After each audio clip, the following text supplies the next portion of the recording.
Kepada Mbak Rika, saya persilahkan. Ya, terima kasih banyak Mbak Dona untuk kesempatannya.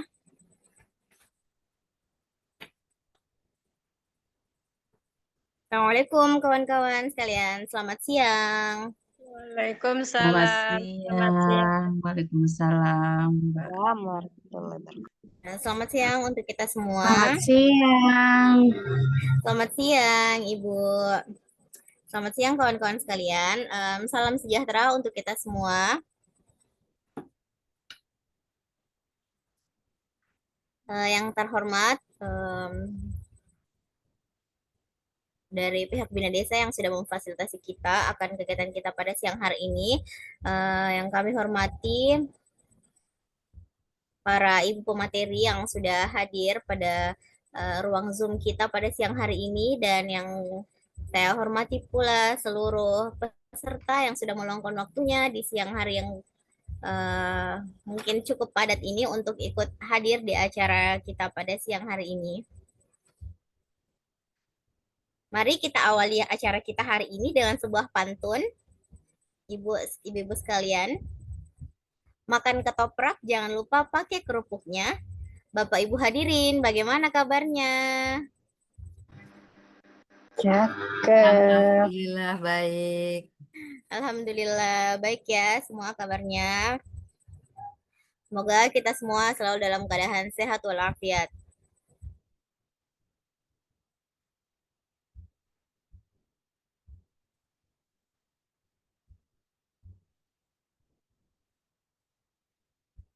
Ibu-ibu hadirin sekalian, kami ucapkan selamat datang di acara diskusi publik kita hari ini dengan tema Mandiri dan Berdaulat, Perempuan, Pangan, dan Masa Depan Komunitas.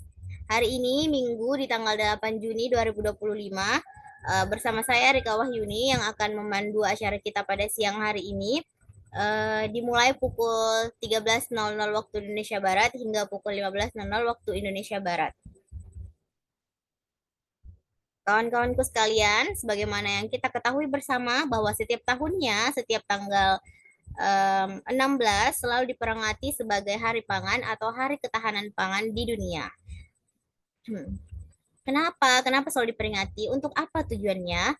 Tujuannya untuk mengingatkan dunia, termasuk Indonesia, tentang pentingnya kedaulatan pangan dan kemampuannya untuk memenuhi kebutuhan pangan masyarakat secara berkelanjutan.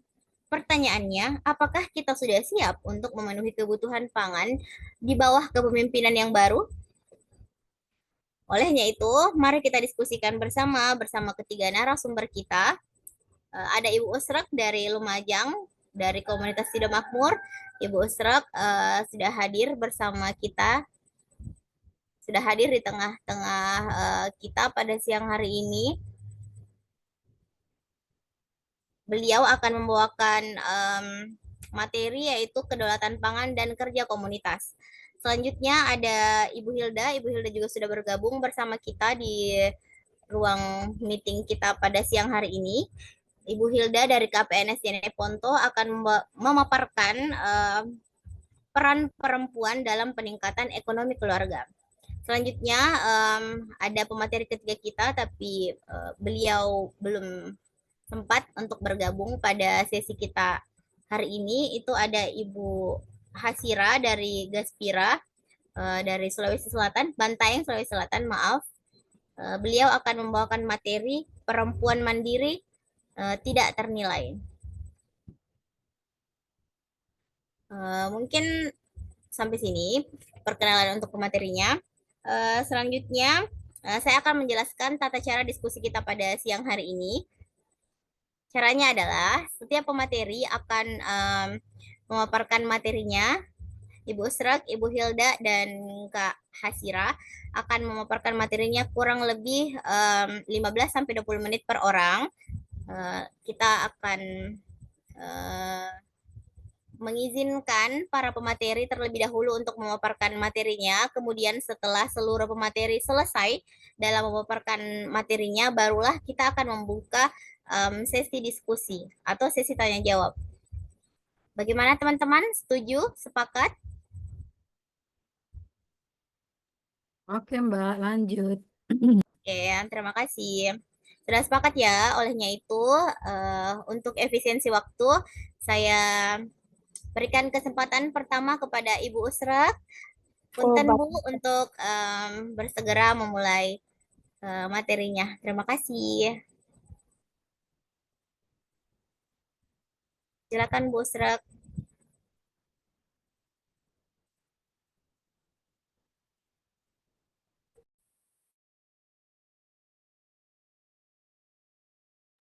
Bu Usrek, dibuka dulu, Bu, mic-nya.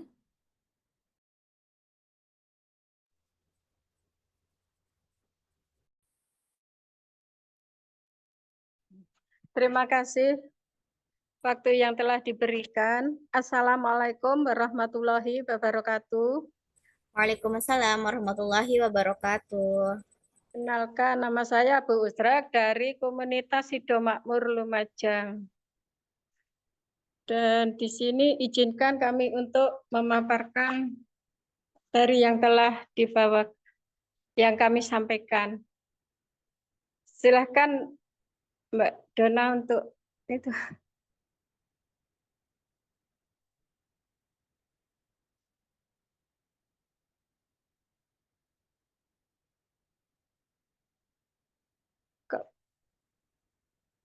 Kok belum kelihatan?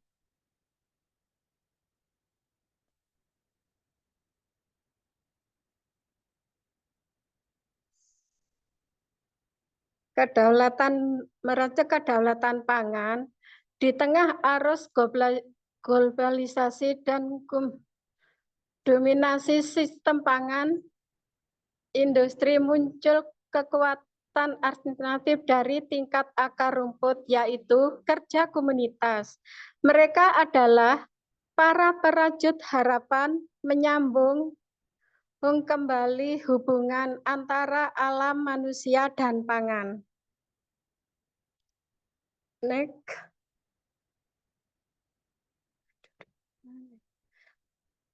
Memahami eksistensi kedaulatan pangan adalah hak masyarakat untuk menggunakan sistem pangan dan pertanian mereka sendiri, walaupun sekedar ketersediaan pangan ini mencakup hak atas pangan yang sehat, bergizi, diproduksi berkelanjutan dan sesuai budaya lokal dengan rakyat sebagai pemegang kendali, bukan korporasi. Next.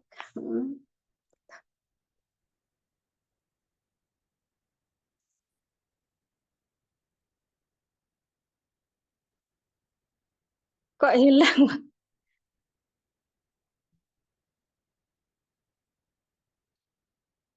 Kok hilang, Mbak Rika?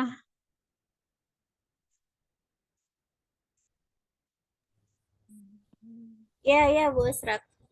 Hilang. Apakah Mbak Rika melihat PPT-nya, Mbak? Lihat-lihat Mbak, ada.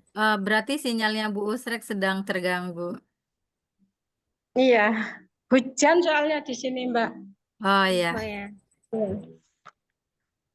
Oh, sudah. Urgensi kedaulatan pangan, ketergantungan pasar global, dan rentan dampak negatif pertanian, industri, kimia, ketidakadilan akses pangan, erosi budaya pangan lokal, dan pentingnya memberdayakan ekonomi lokal menjadikan kedaulatan pangan mendesak. Hal ini terjadi pada era globalisasi saat ini. Next.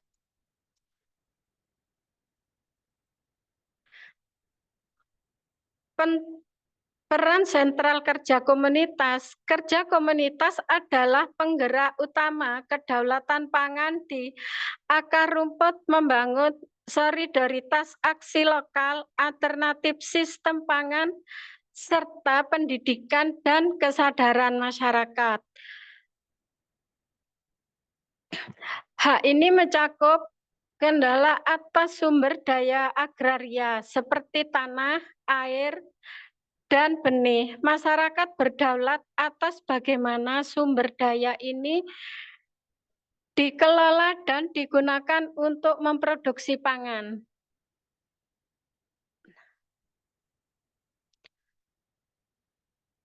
Nah, dari sini inisiatif komunitas dalam produksi pangan berkelanjutan, pertanian organik dan ekologi, konservasi benih lokal dan benih sistem pangan jarak pendek, pasar tani, serta urban farming dan kebun komunitas adalah contoh aksi komunitas.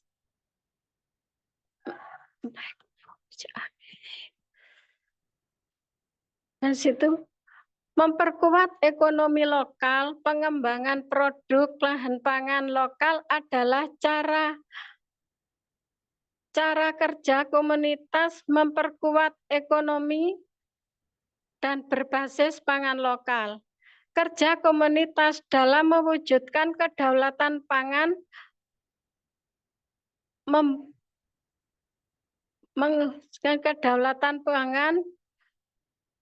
bukan hanya tentang produksi makanan, ia juga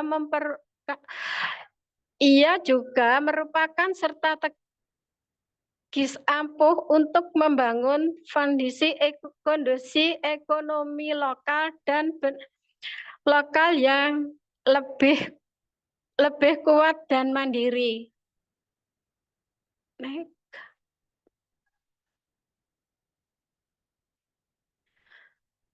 Kunci perubahan paradigma dalam pangan. Kerja komunitas dalam mewujudkan kedaulatan pangan tidak hanya berfokus pada tindakan praktis di lapangan, tetapi juga pada membangun pangan dan pentingnya kedaulatan pangan di kalangan masyarakat. Penyuluhan dan pelatihan berbasis komunitas. Komunitas menyelenggarakan berbagai program penyuluhan dan pelatihan untuk meningkatkan pengetahuan dan keterampilan petani dalam praktek pertanian berkelanjutan.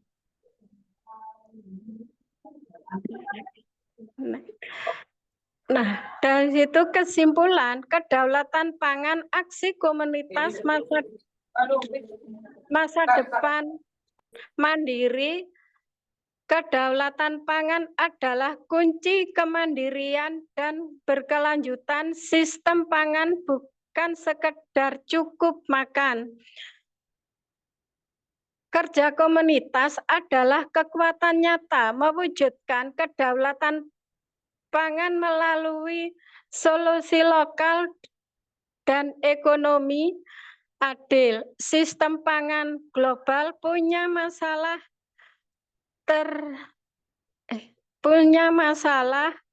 di alternatif komunitas adalah respon logis dan efektif. Masa depan pangan ada di tangan kita. Aksi bersama mewujudkan kedaulatan pangan, kemandirian pangan. Nah, mungkin itu saja yang bisa saya sampaikan, kurang selebihnya kami mohon maaf. Terima kasih. Assalamualaikum warahmatullahi wabarakatuh. Waalaikumsalam warahmatullahi wabarakatuh. Terima kasih Mbak Usrek untuk pemaparan materinya.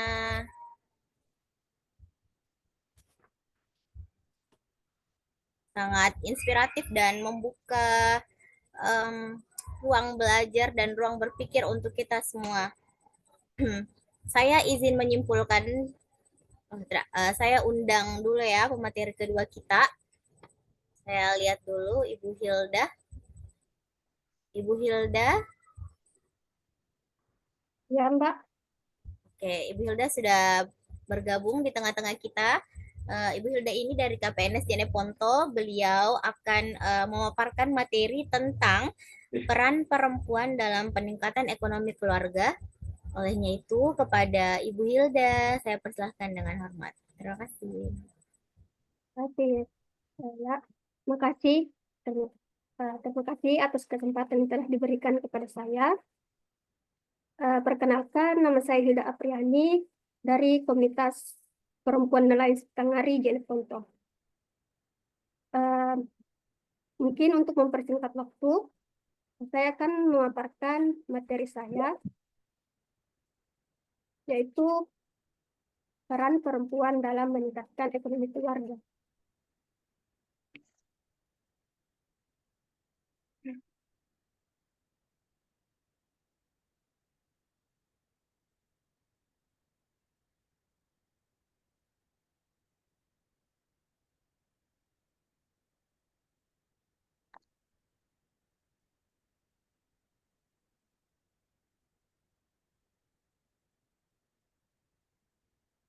Next, Mbak.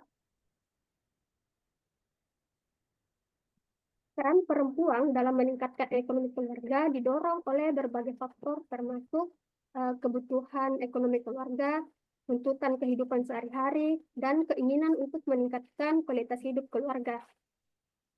Keinginan untuk meningkatkan kualitas hidup keluarga, perempuan seringkali berperan ganda, baik sebagai ibu rumah tangga maupun sebagai pencari nafkah tambahan atau kepala keluarga.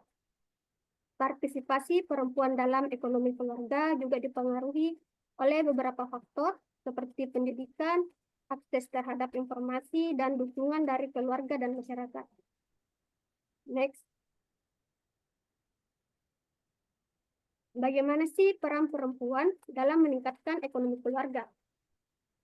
Jadi, perempuan memiliki peran vital dalam meningkatkan ekonomi keluarga melalui berbagai cara, baik secara langsung maupun secara tidak langsung.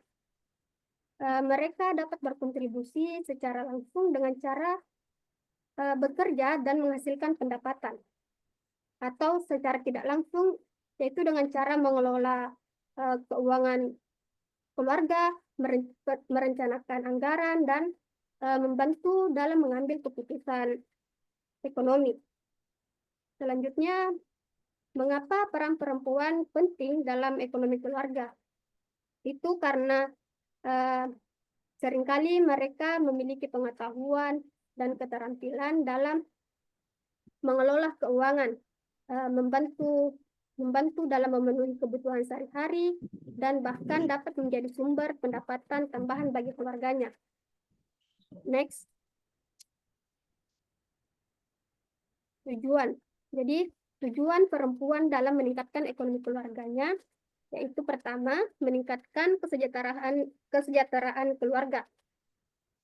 Peran perempuan dalam bekerja atau berbisnis dapat memberikan tambahan pendapatan bagi keluarga sehingga dapat meningkatkan kualitas hidup dan memenuhi kebutuhan sehari-harinya.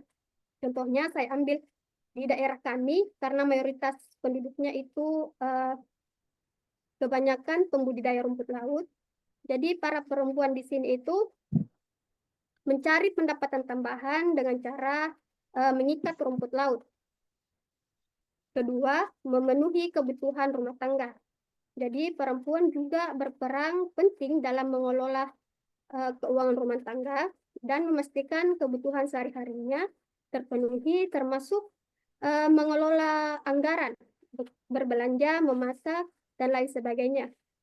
Jadi peran perempuan dalam ekonomi keluarga bukan hanya terbatas pada penambahan pendapatan saja, tetapi juga dalam memastikan pendapatan tersebut dapat digunakan dengan efektif. Yang ketiga, mengurangi kemiskinan. Kenapa bisa saya katakan bisa mengurangi kemiskinan? Karena dengan meningkatkan ekonomi keluarganya, perempuan dapat membantu mengurangi kemiskinan dan meningkatkan taraf hidup keluarganya. Contohnya, membuka usaha sendiri, seperti menjual ikan, menjual makanan, menjual pakaian, dan lain sebagainya. Next, Mbak.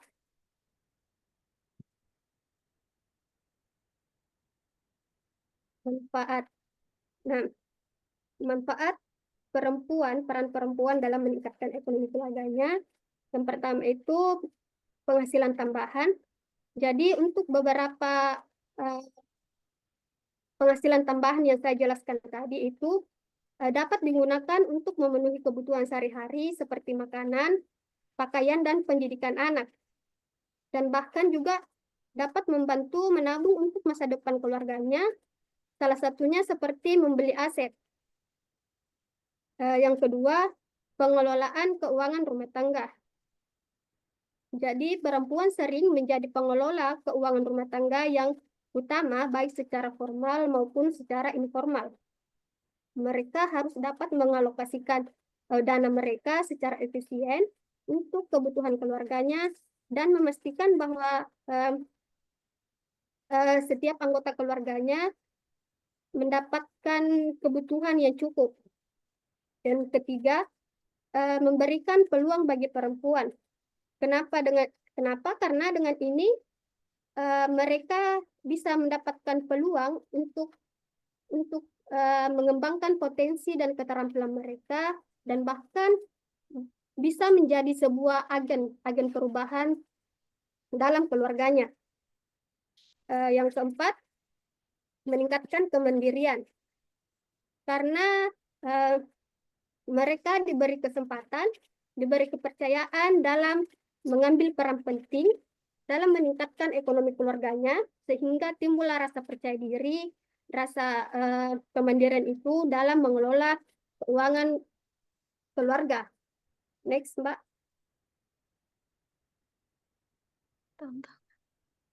Tantangan. Nah, tantangan yang dihadapi perempuan dalam meningkatkan ekonomi keluarganya yaitu satu, keterbatasan akses pendidikan dan pelatihan. Jadi banyak perempuan, terutama di desa pedesaan, saya ambil contoh di desa kami, itu masih kurang akses yang sama terhadap pendidikan berkualitas dan semacam pelatihan yang dapat meningkatkan keterampilan mereka untuk bekerja atau berwirausaha, terutama pada ibu-ibu. Kenapa saya katakan terutama pada ibu-ibu? Karena mungkin untuk anak-anak remaja seperti saya sendiri, tingkat pendidikannya itu paling tinggi di SMA atau bangku perkuliahan. Jadi itu mungkin untuk mencari pekerjaan atau berwirausaha cukup untuk mereka. Tetapi untuk pada ibu-ibu yang tingkat pendidikannya untung bisa sampai SMA, karena juga ada yang cuma sampai SD, SMP, bahkan ada yang tidak bersekolah sama sekali. Nah, itu yang mengakibatkan mereka sulit bekerja atau berwirausaha. Kalaupun ada, mungkin usaha mereka itu mentok di usaha mikro atau lainnya. Ataupun kalau bekerja, mungkin mereka bekerja di tempat orang. Yang kedua itu keterbatasan waktu dan sumber daya. Jadi, perempuan seringkali memiliki beban ganda antara pekerjaan rumah tangga dan pekerjaan di luar rumah, sehingga waktu dan energi mereka menjadi terbatas untuk mengembangkan usaha atau mencari pekerjaan tambahan.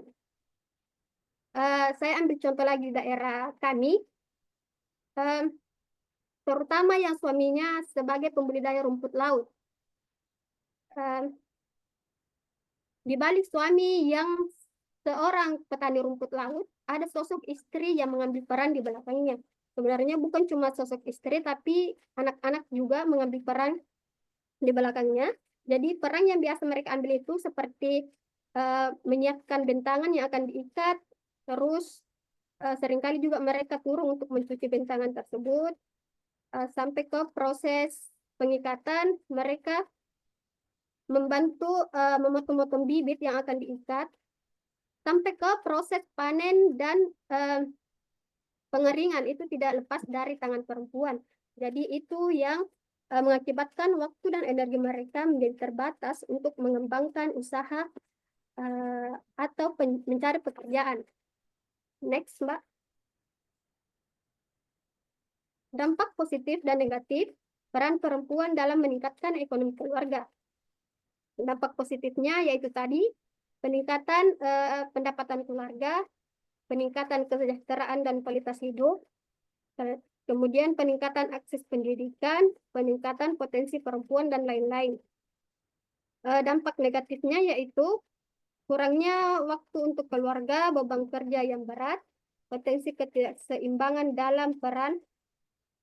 Maaf Mbak, bisa naik. Next Mbak. Nah, kesimpulan. Jadi kesimpulan dari materi saya yaitu peran perempuan dalam meningkatkan ekonomi keluarga sangat penting dan berdampak positif bagi kesejahteraan keluarga. Perempuan dapat berperan dalam meningkatkan pendapatan keluarga melalui pekerjaan, usaha mikro, dan pengelolaan keuangan yang efektif. Dukungan pendidikan, pelatihan, dan kebijakan yang tepat dapat membantu perempuan meningkatkan peranannya dalam ekonomi keluarga. Jadi, mari kita dukung peran perempuan dalam ekonomi untuk meningkatkan kesejahteraan keluarga dan masyarakat. Mungkin itu saja pemaparan materi dari saya. Saya kembalikan ke moderator. Ya, terima kasih Kak Hilda untuk pemaparan materinya yang cukup menyentil. Oke, selanjutnya sepertinya di tengah-tengah kita juga sudah hadir pemateri ketiga, Kakak Hasira. Halo Kak. Halo Kak, oke Kakak Hasira juga sudah bergabung bersama kita. Mungkin untuk efisiensi waktu langsung saja kita berikan kesempatan kepada Kakak Hasira untuk bersegera memaparkan materinya. Ya baik, terima kasih Kak Rika atas kesempatan yang diberikan. Assalamualaikum warahmatullahi wabarakatuh. Waalaikumsalam warahmatullahi wabarakatuh. Dari komunitas Aspira, Gerakan Aspirasi Perempuan Desa. Jadi komunitas kami terletak di Kabupaten Bantaeng. Kebetulan satu kabupaten dengan Kak Rik dari KPP ya. Iya, jadi Ya Kak, betul. materi saya pada hari ini yaitu perempuan mandiri tak ternilai. Jadi mungkin dari judul saja ada mungkin saja ada teman-teman yang menganggap beranggapan bahwa ternilai itu seperti apa. Nah, adapun alasan saya kenapa saya mengangkat materi seperti ini karena mayoritas di depan mata kita bahwa perempuan itu sebenarnya memiliki kemampuan yang bisa menyelesaikan sesuatu tanpa harus bergantung kepada siapapun, bahkan suaminya sendiri. Namun tetap tak ternilai. Tak ternilainya itu adalah tetap tak dianggap bahwa itu hal-hal biasa saja seperti itu. Lanjut Kak. Nah, ini sedikit penjelasan tentang bagaimana sih perempuan mandiri itu. Jadi perempuan yang mandiri artinya mampu melakukan sebuah pekerjaan atau kegiatan dengan sendirinya tanpa mengharapkan bantuan dari orang sekitarnya, memiliki rasa percaya diri dalam menyelesaikan dan mengakui kemampuan yang dimilikinya. Perempuan mandiri memiliki kemampuan dalam mencapai tujuan yang telah direncanakan atau dikerjakan. Jadi secara kemandirian itu, saya lebih berpatokan bahwa perempuan memiliki kekuatan bisa menyelesaikan pekerjaan dengan telah tersusun, jadi telah direncanakan. Misalnya pada malam hari, ini pengalaman dari saya sendiri. Jadi pada malam hari sudah membuat agenda, besoknya pasti akan saya kerjakan. Itu pun kalau misalnya tiba-tiba ada kegiatan lain, maka tetap apa yang telah direncanakan itu akan saya selesaikan. Itu secara pribadi ke saya. Namun saya anggap bahwa bukan hanya di saya sendiri, tetapi teman-teman komunitas yang saya lihat pada saat ada pertemuan juga memiliki pemikiran yang sama seperti itu. Lanjut Kak.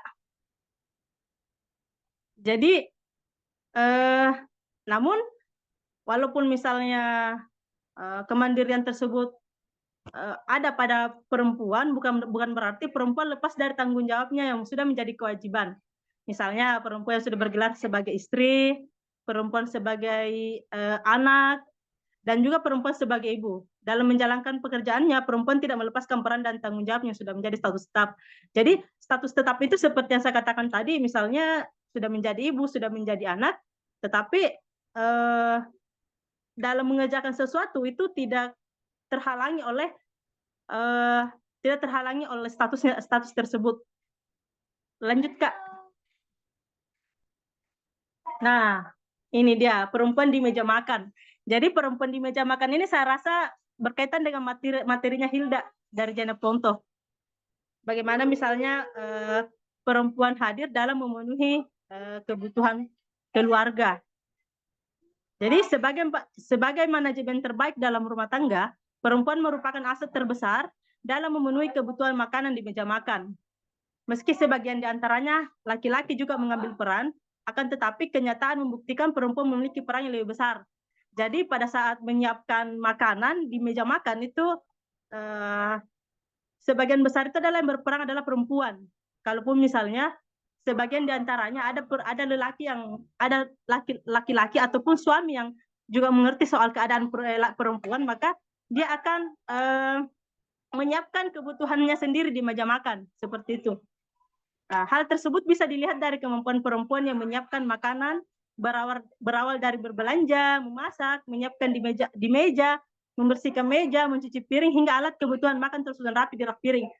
Saya rasa ini nyata ya teman-teman, karena ini adalah kehidupan kita sehari-hari. Nah, kegiatan ini pun ini membuktikan bahwa peran perempuan berbicara soal kemandirian perempuan untuk persiapan di meja makan adalah tidak harus bahwa harus didampingi seorang laki-laki di sampingnya begitu. Tetapi kemandirian perempuan ini sudah menyadari bahwa sebagai seorang istri ataupun seorang ibu itu saat waktunya makan, maka kita harus mempersiapkan seperti itu, mempersiapkan kebutuhan makanan yang akan dikonsumsi. Lanjut, Kak.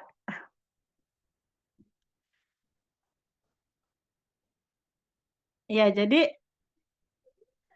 perempuan dalam memenuhi kebutuhan ekonomi.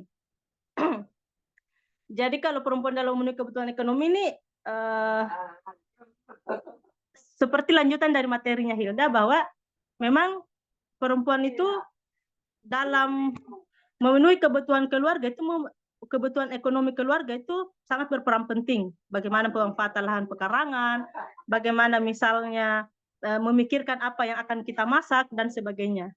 Ya, tidak diherankan jika di desa laki-laki menjadi orang utama yang diakui dalam pemenuhan kebutuhan ekonomi keluarga.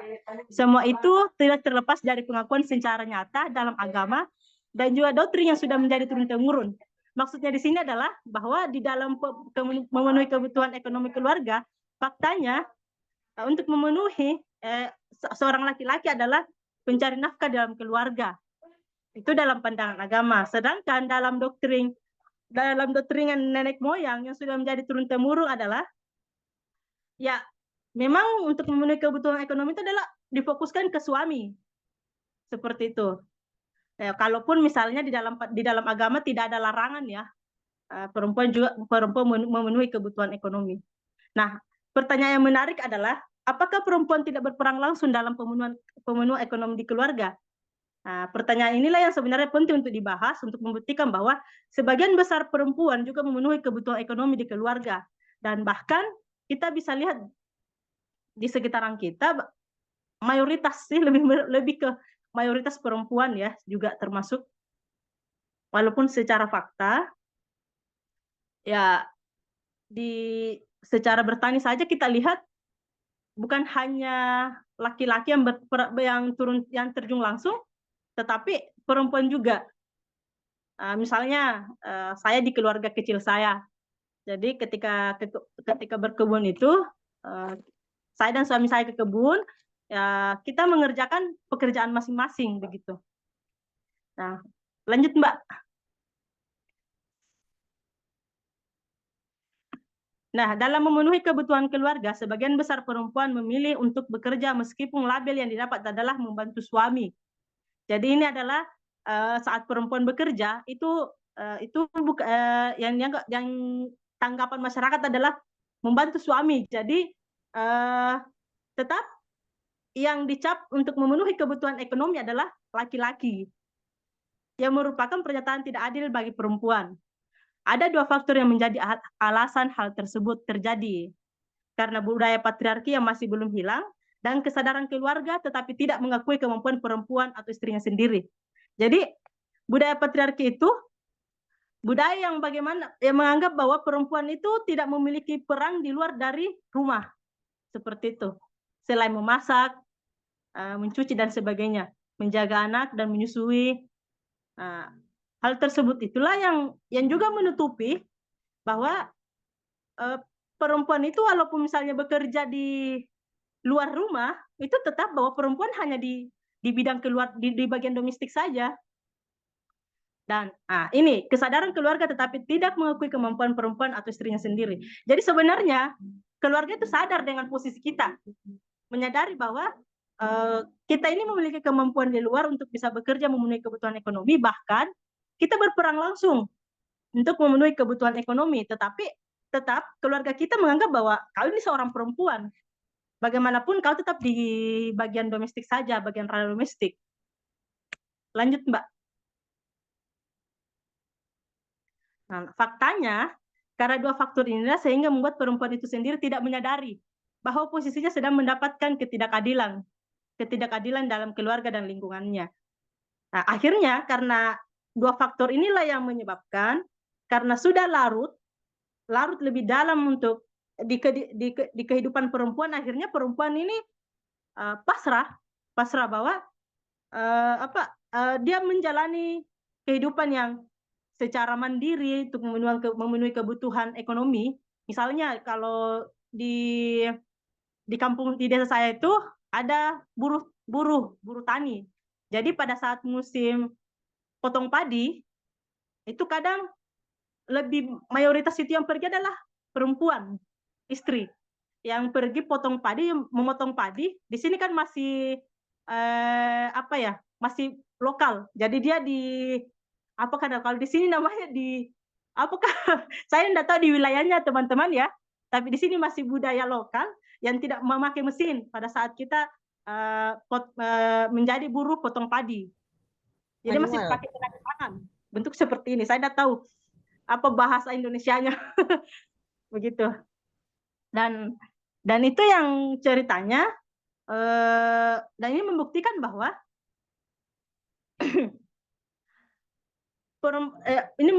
perempuan pada saat misalnya menjadi buruh tani, dia sudah tidak dia bekerja dengan karena keluarga butuh beras, begitu.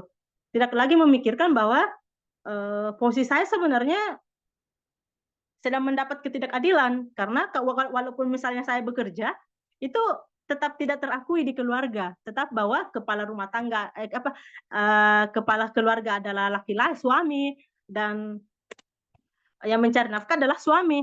Padahal faktanya bahwa yang perempuan juga sebagian menjadi buruh tani. Saat ini perempuan desa yang bekerja dalam memenuhi kebutuhan keluarga, baik bekerja sebagai buruh maupun sebagai penggarap langsung, masih tetap bekerja dengan mengandalkan kemampuannya, tidak memperdulikan hak dan juga posisinya sebagai orang yang terakui. Ya, sebagai orang yang terakui maksudnya adalah bahwa perempuan memiliki kemampuan untuk bekerja di luar rumah. Lanjut, Mbak.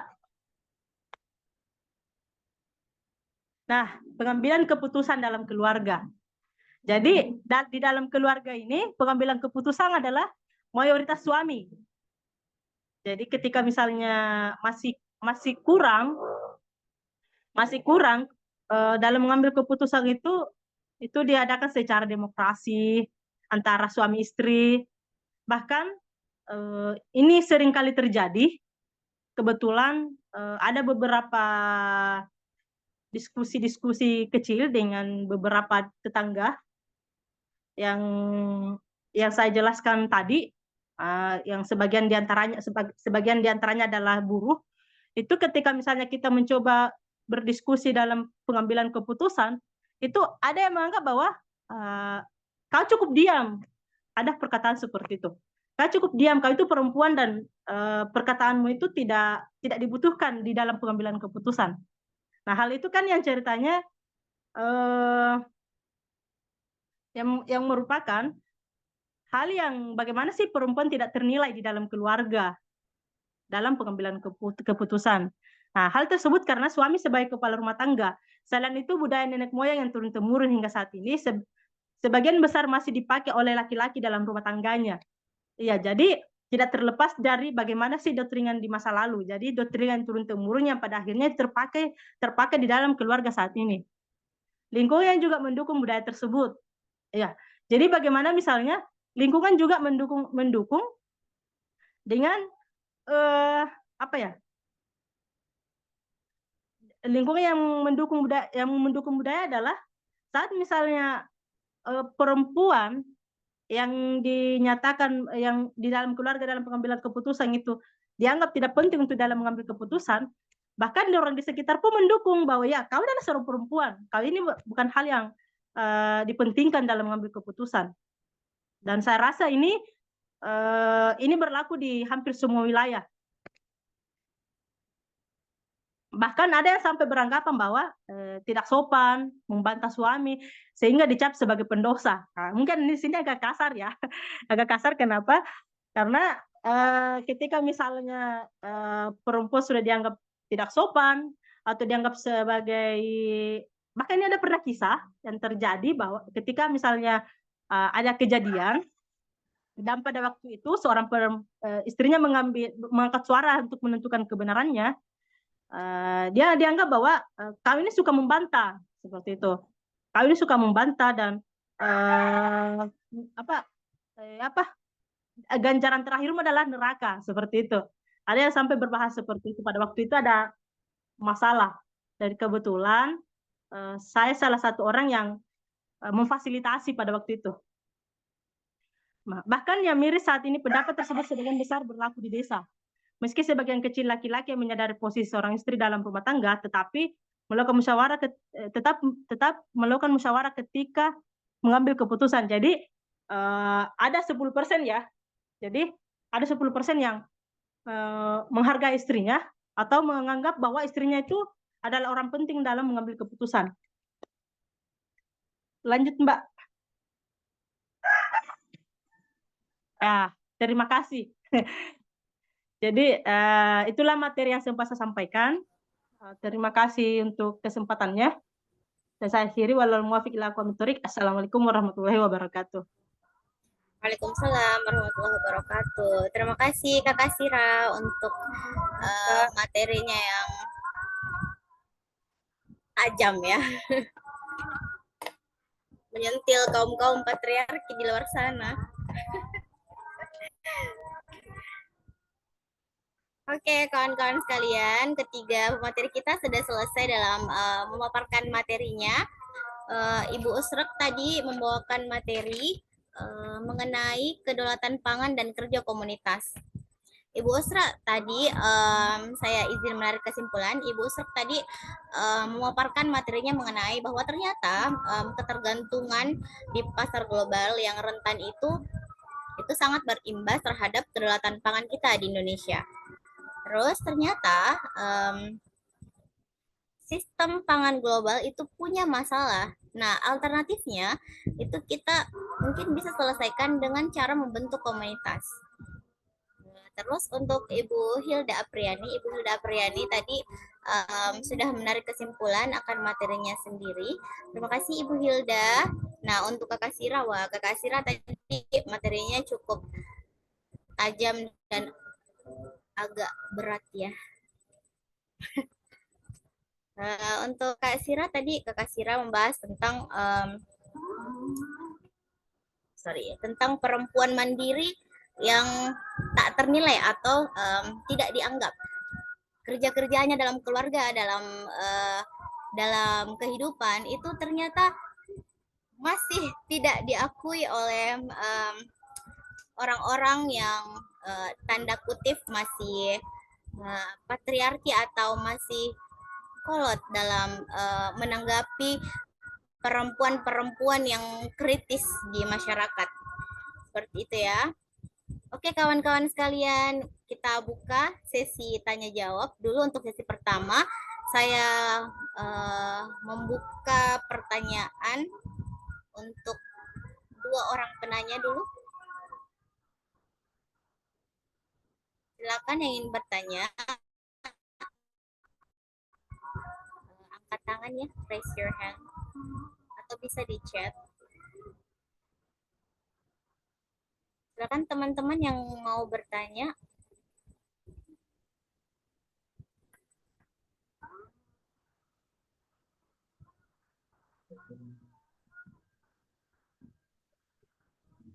Materi dari Ibu Srek ini bisa cukup diperluas ya, karena ternyata tadi ada statement dari Ibu Srek yang mengatakan bahwasanya kedaulatan pangan ini punya masalah. Nah, alternatifnya ternyata bisa diselesaikan dengan kerja-kerja yang ada di komunitas. Ayo, teman-teman dari Bina Desa, angkat tangan. Silakan Mbak. Ya, Kan, saya Mbak. ingin bertanya untuk 3 narasumber kita pada siang hari ini. Em, Pertanyaan pertama adalah untuk Bu Usrek, bagaimana Bu Usrek itu membawa, bukan membawa sih, maksudnya bagaimana komunitasnya Bu Usrek gitu ya, untuk meningkatkan lagi gitu ya, atau menyebarluaskan kembali terkait kedaulatan pangan ini. Berarti kan ini kalau ngomongin kedaulatan pangan, kita tahu kelompok Bu Usrek ini kan adalah pegiat petani alami gitu ya. Nah, itu bagaimana cara eh, Sido Makmur dalam menyebarkan kembali pengetahuan mengenai kedaulatan pangan ini gitu. Itu pertama untuk Bu Usrek, kemudian untuk teman-teman KPNS gitu ya. Nah, bagaimana teman-teman KPNS sendiri itu dapat memenuhi kebutuhan rumah tangganya. Nah, itu seperti apa contohnya dan bagaimana teman-teman KPNS mensosialisasikan gerakan apa tadi apa apa tadi judul ininya maaf lupa. Dalam Perempuan dalam menyebarluaskan, memenuhi kebutuhan rumah tangga. ya dalam apa menyebarluaskan peran perempuan dalam peningkatan ekonomi keluarga gitu. Itu untuk Mbak Ina, Mbak Hilda dari KPNS. Kemudian pertanyaan selanjutnya untuk Mbak Sirah gitu ya. Terkait bagaimana saat ini kondisi di Gaspira sendiri eh, mengenai paradigma terkait patriarki itu sendiri gitu ya, karena eh, kita kita tahu kalau bahwa perempuan ini memang selalu terjebak dengan budaya-budaya patriarki yang juga notabene-nya masuk katanya gitu ya, yang masuk memang sudah diatur dalam adat istiadat gitu. Saya ingin tahu bagaimana kondisinya di sana. Begitu kira-kira Mbak Rika, pertanyaan saya. Terima kasih Mbak Dona untuk pertanyaannya. Jadi Mbak Dona tadi bertanya sekaligus untuk ketiga pemateri ya. Jadi ada masing-masing ada satu pertanyaan untuk ketiga pemateri. Mungkin untuk penanya selanjutnya silakan angkat tangan. Penanya terakhir ya untuk sesi pertama ini. Silakan angkat tangan. Menarik sekali ini materi-materi yang disuguhkan sama pemateri kita pada siang hari ini. Ayo teman-teman, sudah tidak ada di sesi satu ini. Oke, Ibu Anita Abbas angkat tangan, silakan Ibu. Halo. Halo, Iya. Assalamualaikum. Waalaikumsalam Ibu. Iya, Bisa terima diaktifkan kasih. kameranya Ibu? Oke, tunggu ya. Pakai jilbab dulu. Iya Ibu. Eh, Iya Ibu. Oke, baik. Terima kasih. Assalamualaikum warahmatullahi wabarakatuh. Selamat sore ya di Sulawesi Tengah. Waalaikumsalam Baik, warahmatullahi terima wabarakatuh. kasih atas kesempatan terbaik ya ketiga narasumber kita. terutama untuk Bu Usrek yang di usia senja namun penuh semangat bergabung bersama kami ya. Halo, Assalamualaikum Bu Usrek, sehat? Oke, patut dicontoh ya semangatnya Ibu Usrek ini luar biasa. Walaupun tadi bacanya mungkin kamera mata ya yang kurang ini ya Bu Usrek, namun luar biasa semangatnya. Kemudian Bu Hilda tadi juga dan Ibu Hasira sudah memaparkan materinya. Saya lebih tertarik, semua tertarik, namun lebih menonjol ke materi Ibu Hasira ya, dari Bantaeng barangkali. Iya, luar biasa sekali semangatnya, menjadi perempuan itu harus hebat ya, harus kuat. Kita diposisikan harus kuat di segala bidang, begitu ya Bu Hasira barangkali. Namun kita tidak bisa pungkiri ya, kita juga perempuan yang punya kodrat ya, sebagaimana dalam mungkin ada hadis-hadis, kita tidak bisa lupa dalam tatanan agama kita bahwa sebaik-baiknya perempuan adalah perempuan yang banyak diam di rumah, begitu barangkali. Namun di satu sisi juga kita sebagai perempuan harus ada mungkin beban keluarga, jadi bagaimana ya, bingung juga. Tapi dari materi Bu Hasira tadi luar biasa, membuat semangat kita sebagai perempuan yang banyak diam di rumah ini membangkit-bangkit, berapi-api ya, bahwa tidak harus banyak diam di rumah, harus juga mau berkontribusi di luar dengan masyarakat. Nah, ada pertanyaan yang menarik, pertanyaan. Ya, saya mau bertanya ke Bu Hasira, bagaimana peran kita sebagai ibu rumah tangga ketika berada di luar rumah untuk supaya tidak meninggalkan ya kewajiban sebagai istri di rumah, sebagai keluarga, sebagai ibu, seperti itu. Kayaknya tadi karena kita lihat ini banyak kejadian-kejadian sekarang ini, perempuan lebih banyak di rumah, lebih mengedepankan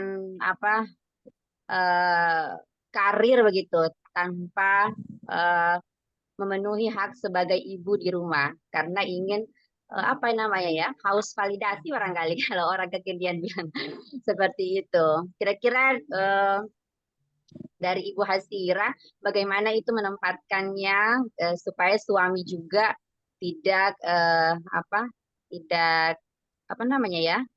biasa kan kalau kita lebih tinggi begitu, mungkin lebih tinggi karirnya, lebih tinggi dari suami, atau penghasilan kita lebih tinggi dari suami, biasanya suami itu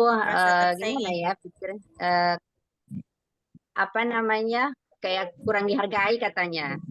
Merasa dihargai.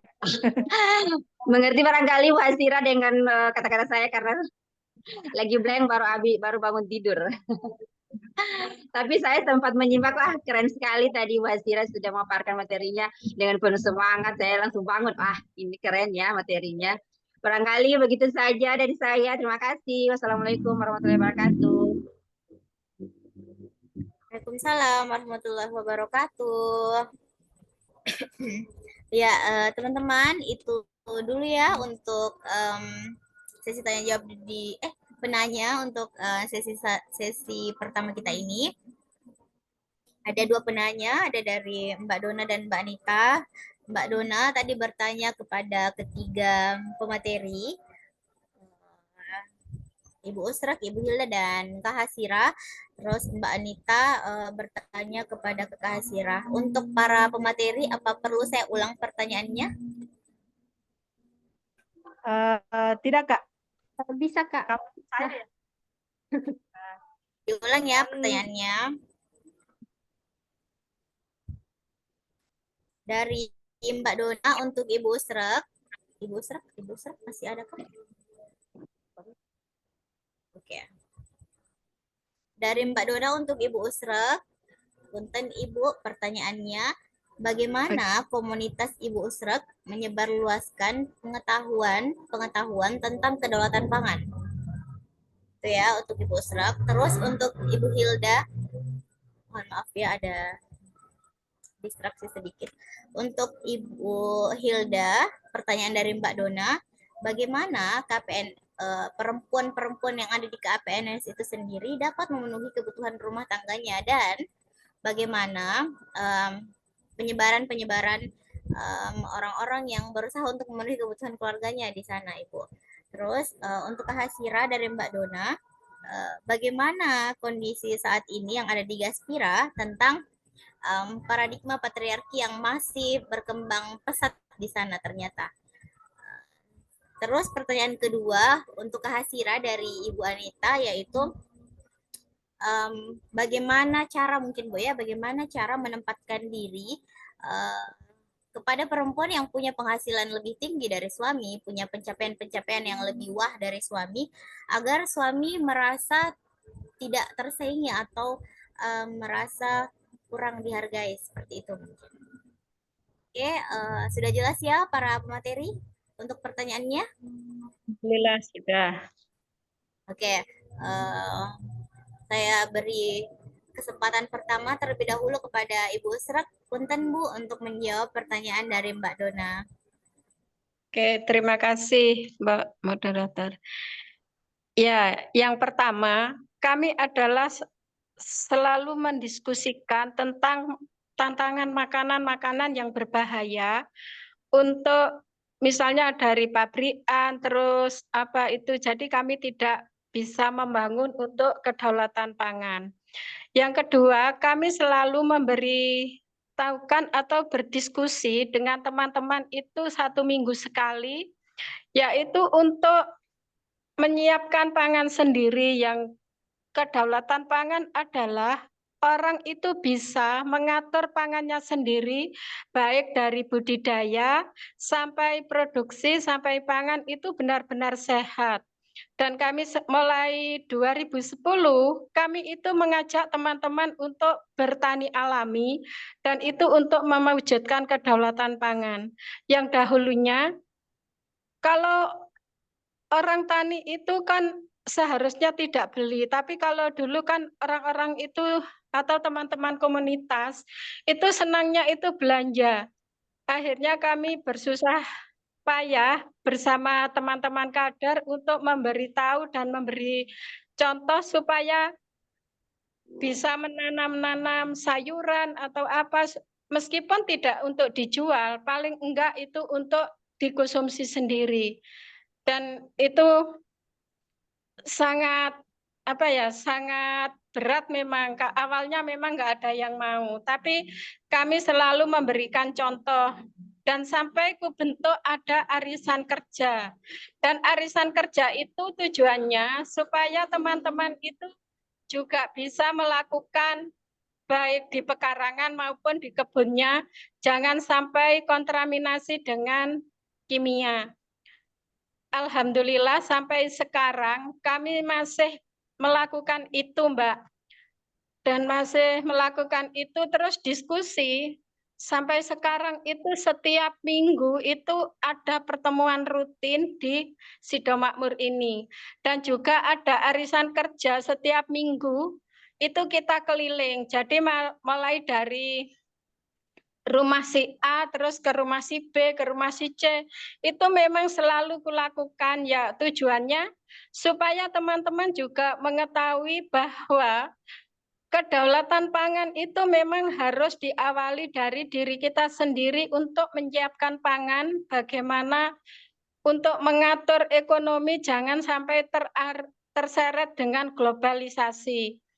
Makanya kalau tantangannya kan memang sangat berat ya.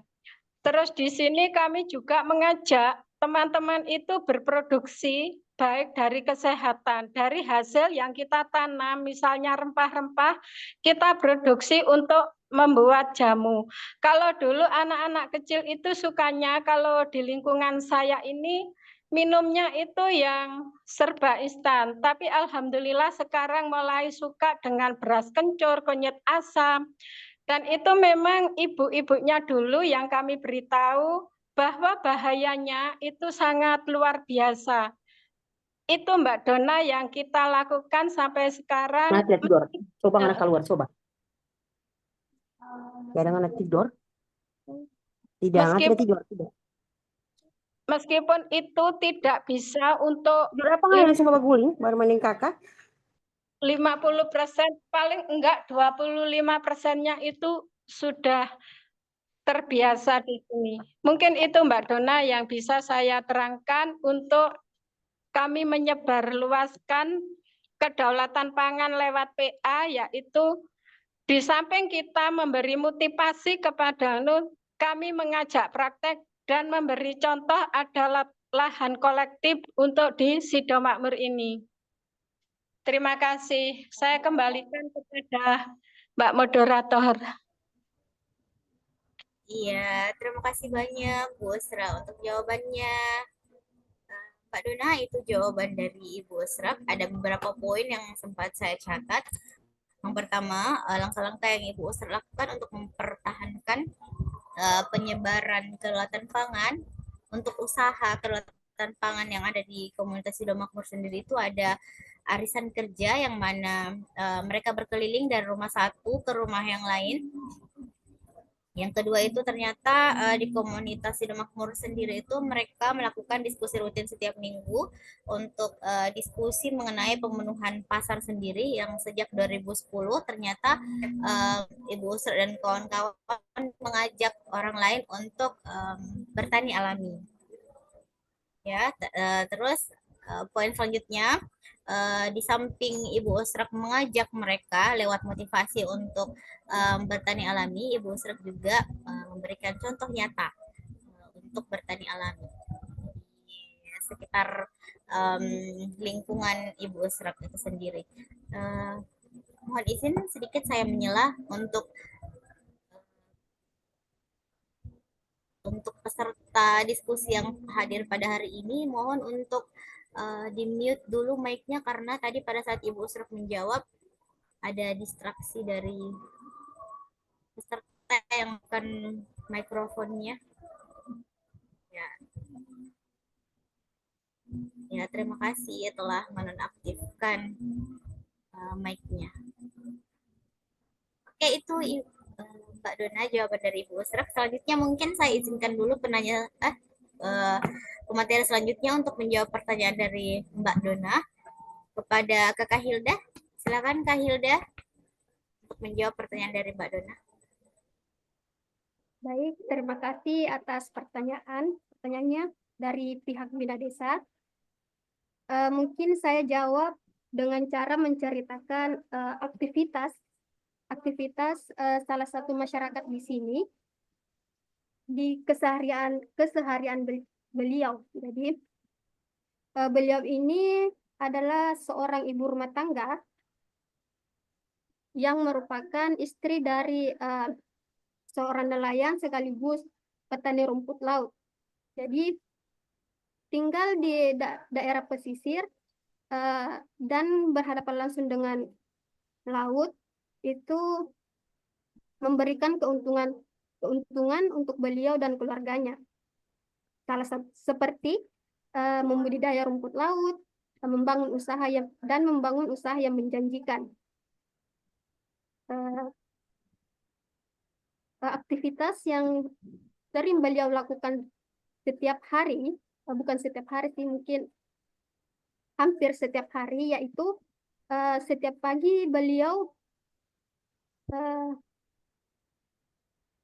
setiap pagi setelah terjadi angin kencang dan ombak besar itu, beliau turun ke pesisir, turun ke pinggir pantai untuk mengumpulkan rumput laut yang terbawa ombak ke pinggir pantai, lalu beliau kumpulkan dan beliau keringkan lalu dijual. Terus beliau juga setelah dari mengumpulkan rumput laut tersebut itu, beliau juga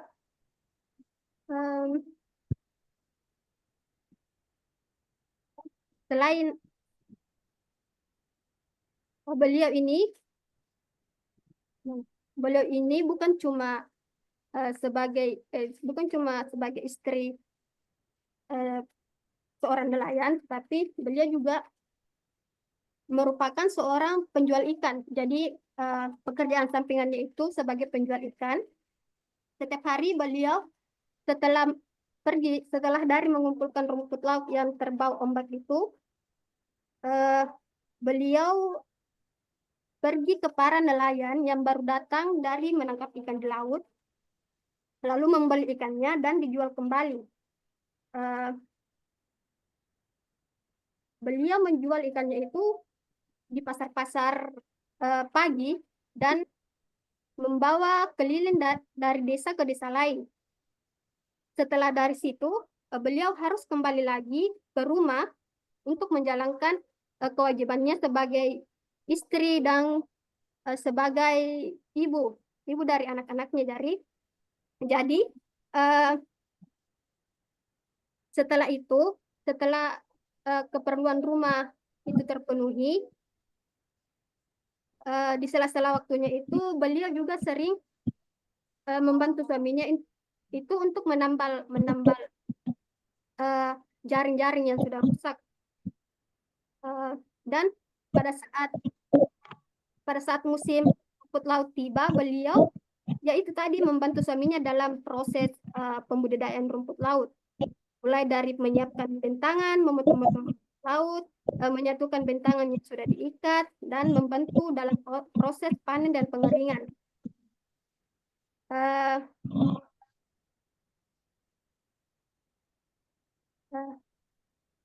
Mungkin itu saja, itu jawaban yang bisa saya berikan.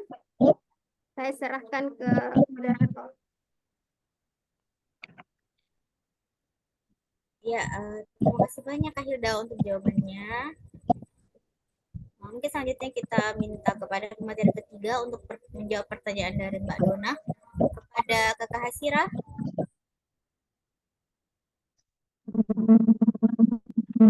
Maaf Mbak Rika, tadi ke mute. Buka lagi iya, sorry. Oke, maaf. Oh iya, maaf. Ya, terima kasih untuk Kak Anita, Kak Hilda tadi yang sudah menjawab pertanyaan dari Mbak Dona. Selanjutnya Kak Hasira. Ya, kepada Kak Hasira dipersilakan, Kak.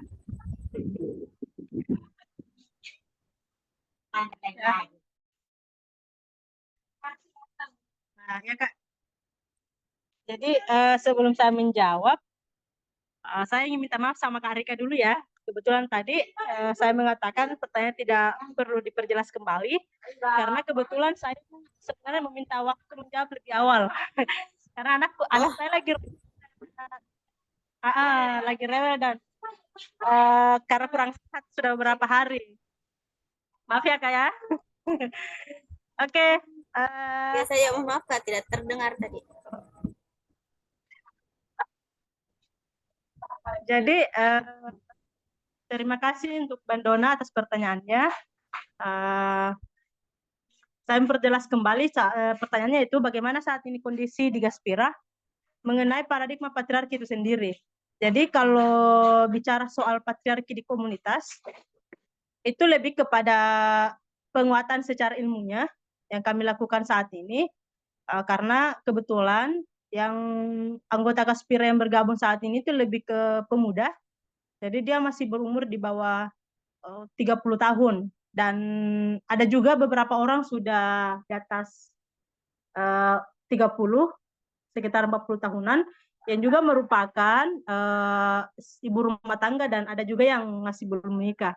Jadi kalau bicara soal budaya patriarki pemahaman patriarki di komunitas kami, itu lebih kepada bukan bicara langsung ke patriarkinya, tetapi lebih kepada kesadaran bahwa perempuan selain bertanggung jawab di dalam keluarga, itu juga memiliki posisi yang bisa melakukan pekerjaan di luar rumah. Jadi lebih kepada untuk ke teman-teman yang pemahamannya yang umurnya lebih di atas 30 tahun. Maaf Mbak, kurang konsentrasi. Anakku nangis.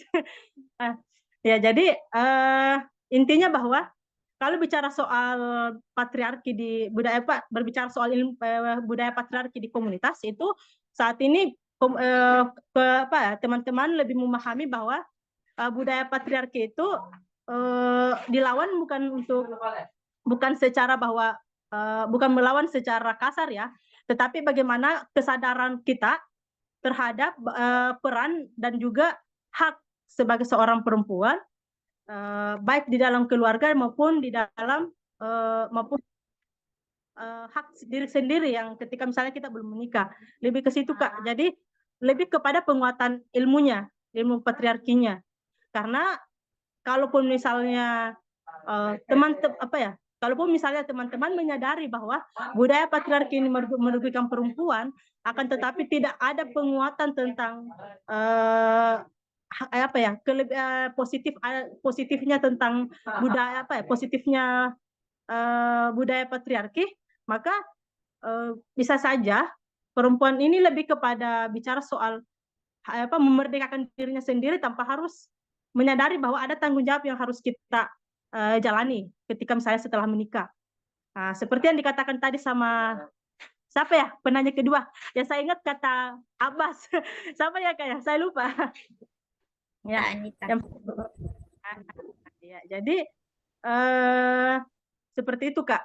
Nah, namun kalau misalnya kita berbicara pada permasalahan yang saya sampaikan di materi itu, secara komunitas itu kita belum melakukan tindakan karena pertama beberapa pertimbangannya adalah anggota Gaspira itu masih minim dan juga mayoritas lebih ke pemudanya, lebih ke umur 30 tahun ke bawah, sehingga apa yang kita sampaikan ini secara kesadaran dalam ilmu itu masih minim diterima oleh masyarakat seperti itu, sehingga yang kami lakukan adalah belum ada tindakan sama sekali untuk permasalahan yang saya sampaikan, karena selain dari minimnya anggota dan juga umur yang masih dianggap anak kecil oleh para orang tua, juga di desa saya itu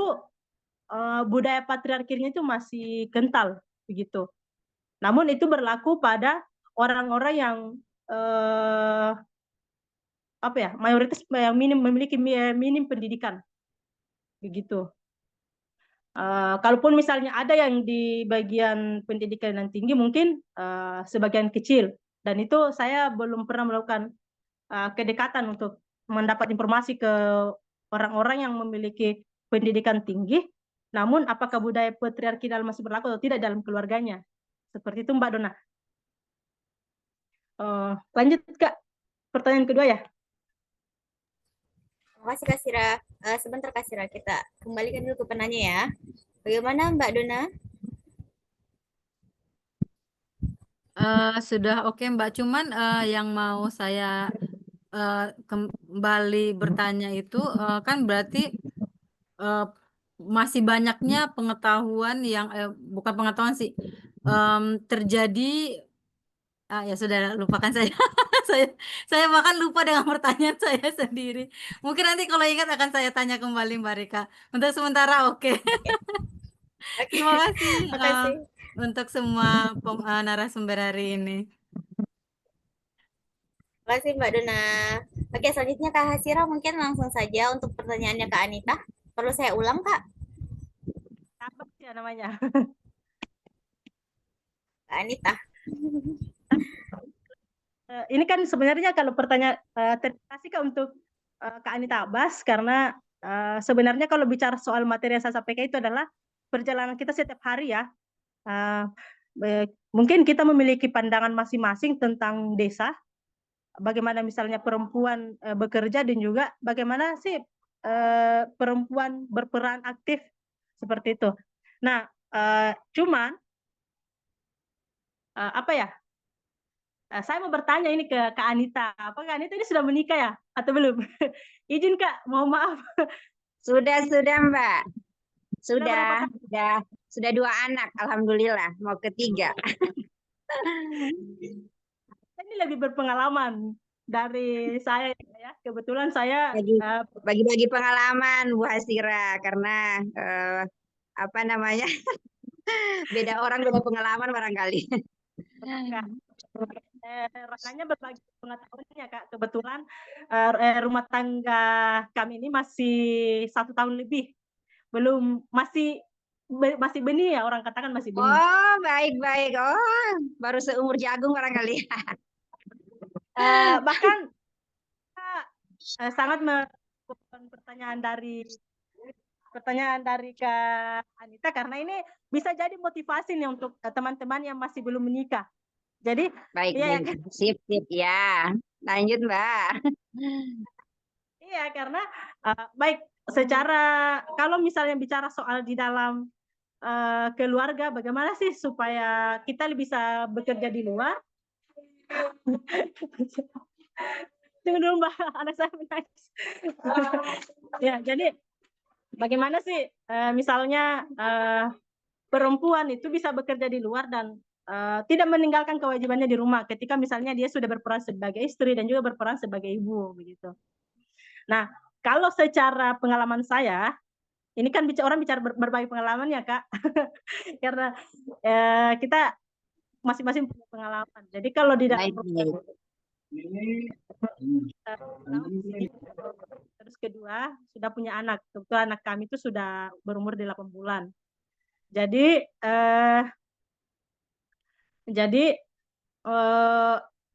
awal apa ya, untuk hal-hal yang seperti ini memang penting untuk kita bahas sebagai perempuan yang mungkin perempuan karir atau mungkin perempuan yang seperti kita ini yang aktif di komunitas.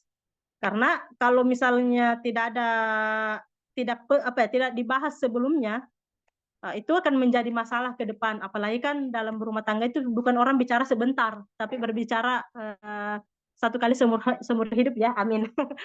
Jadi kalau di pengalaman keluarga kami itu kebetulan karena sedikit curhat ya Kak ya.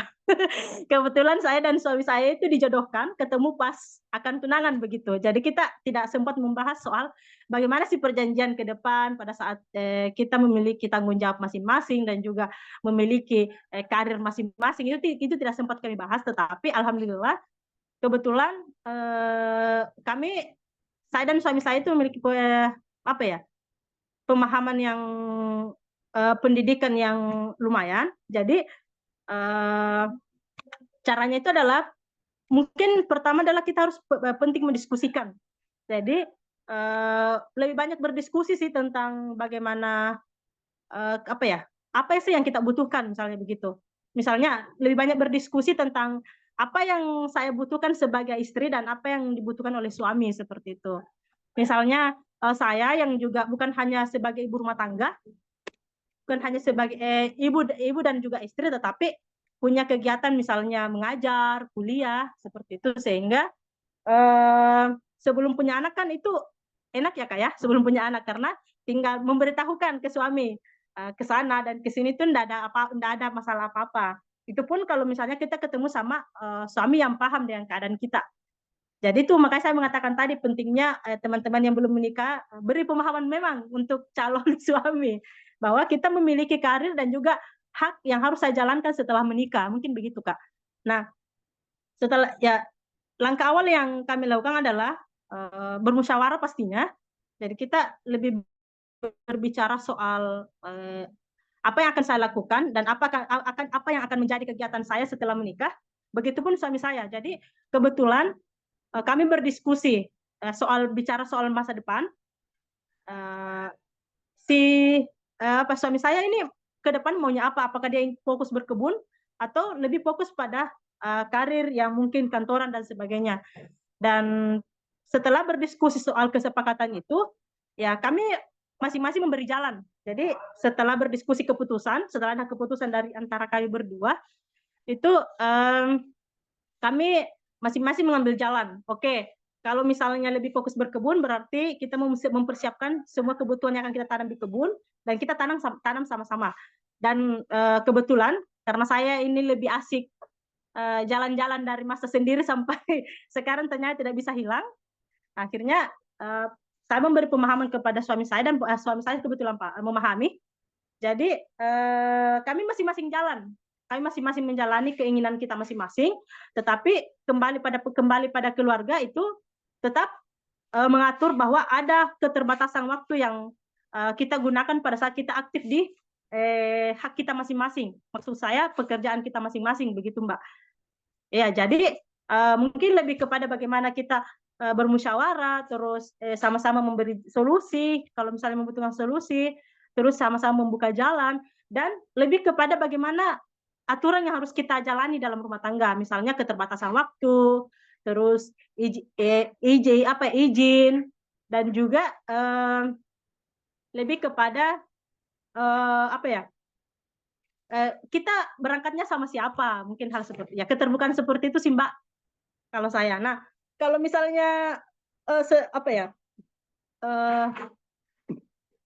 kalau misalnya sudah punya anak, yang pastinya kan waktu itu akan lebih sempit di luar ya, begitu Kak. Jadi kebetulan itu juga kita lihat dulu kondisi si anaknya, anak kita maksudnya misalnya ke anak saya kan itu dia tidak kebetulan menyusunya tuh susu formula, sehingga ada leluasa untuk bisa aktif kembali di aktivitas-aktivitas yang seperti biasanya.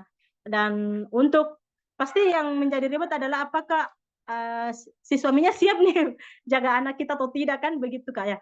Nah, kebetulan hasil diskusi kami ini di dalam keluarga kecil kami itu ya, bahwa ketika misalnya pagi pada saat saya harus kuliah dan harus ngajar, maka suami saya menjaga anak saya seperti itu. Dan pada saat saya pulang, maka saya harus fokus menjaga anak, dan suami saya yang aktif ke kebun, begitu. Bekerja sesuai dengan aktivitasnya sendiri, begitu Mbak.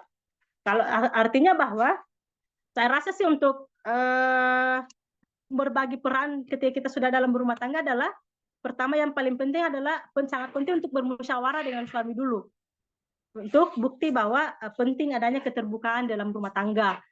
Terus kedua adalah menghargainya dengan harus tetap membuat aturan dalam rumah tangga yang pada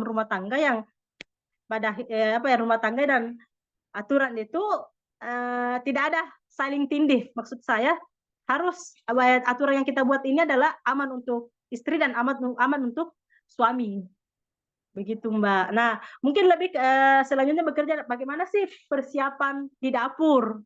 Sebagai seorang istri kan harus mempersiapkan di dapur juga, begitu kan.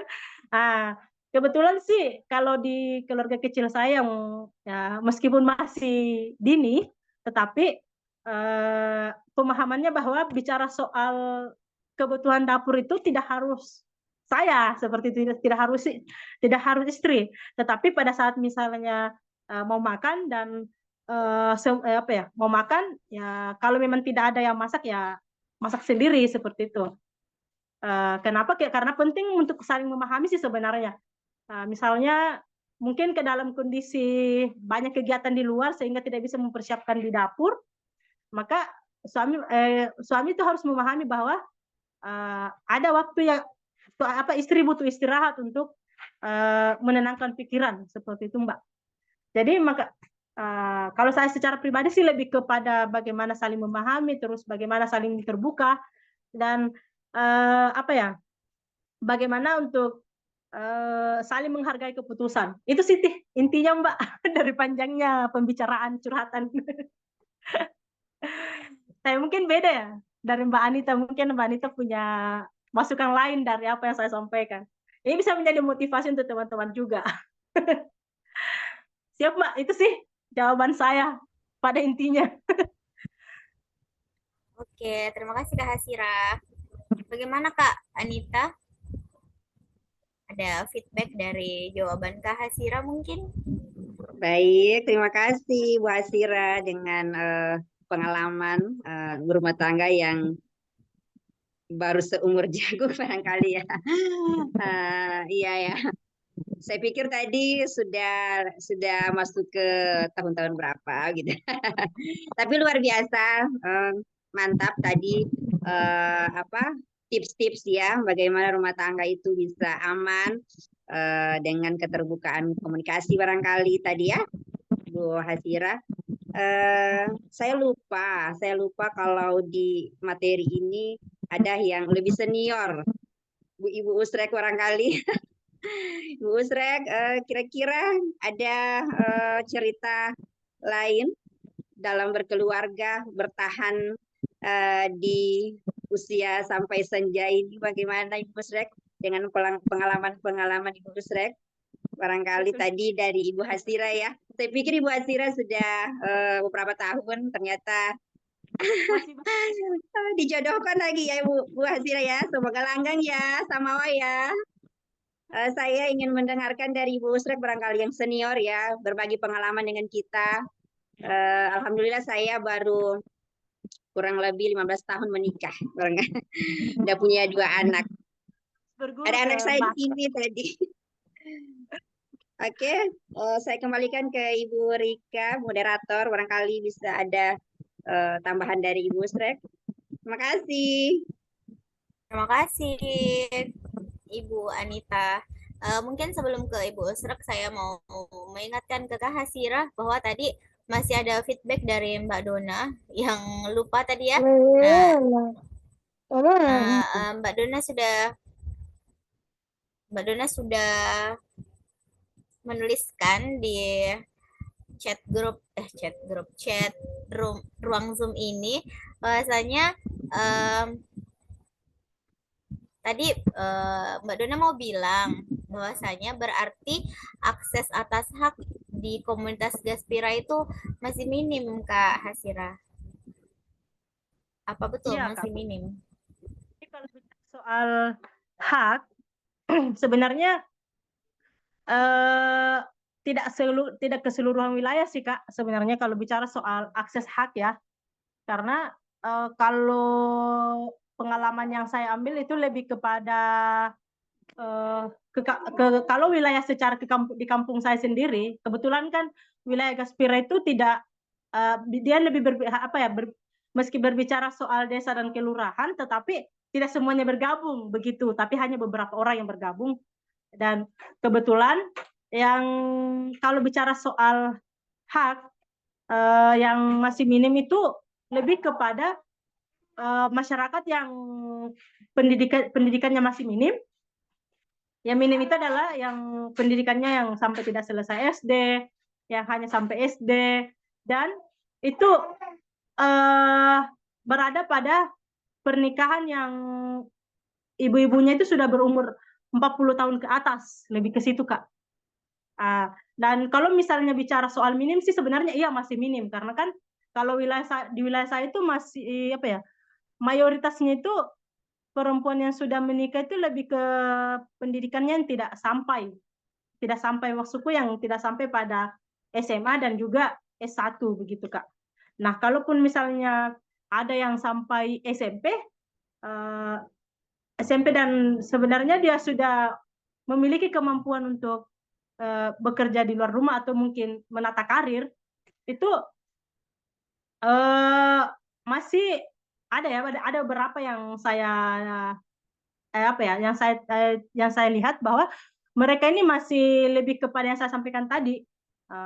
Jadi kalau bicara soal hak itu masih minim mereka terima. Berbeda dengan yang memang sudah berkarir tinggi, misalnya S1 dan sudah mengajar dan sebagainya. Begitu Mbak Dona. Baik, terima kasih Mbak Sira.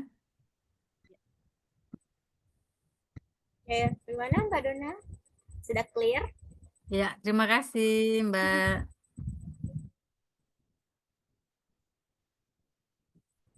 Udah clear Mbak ya?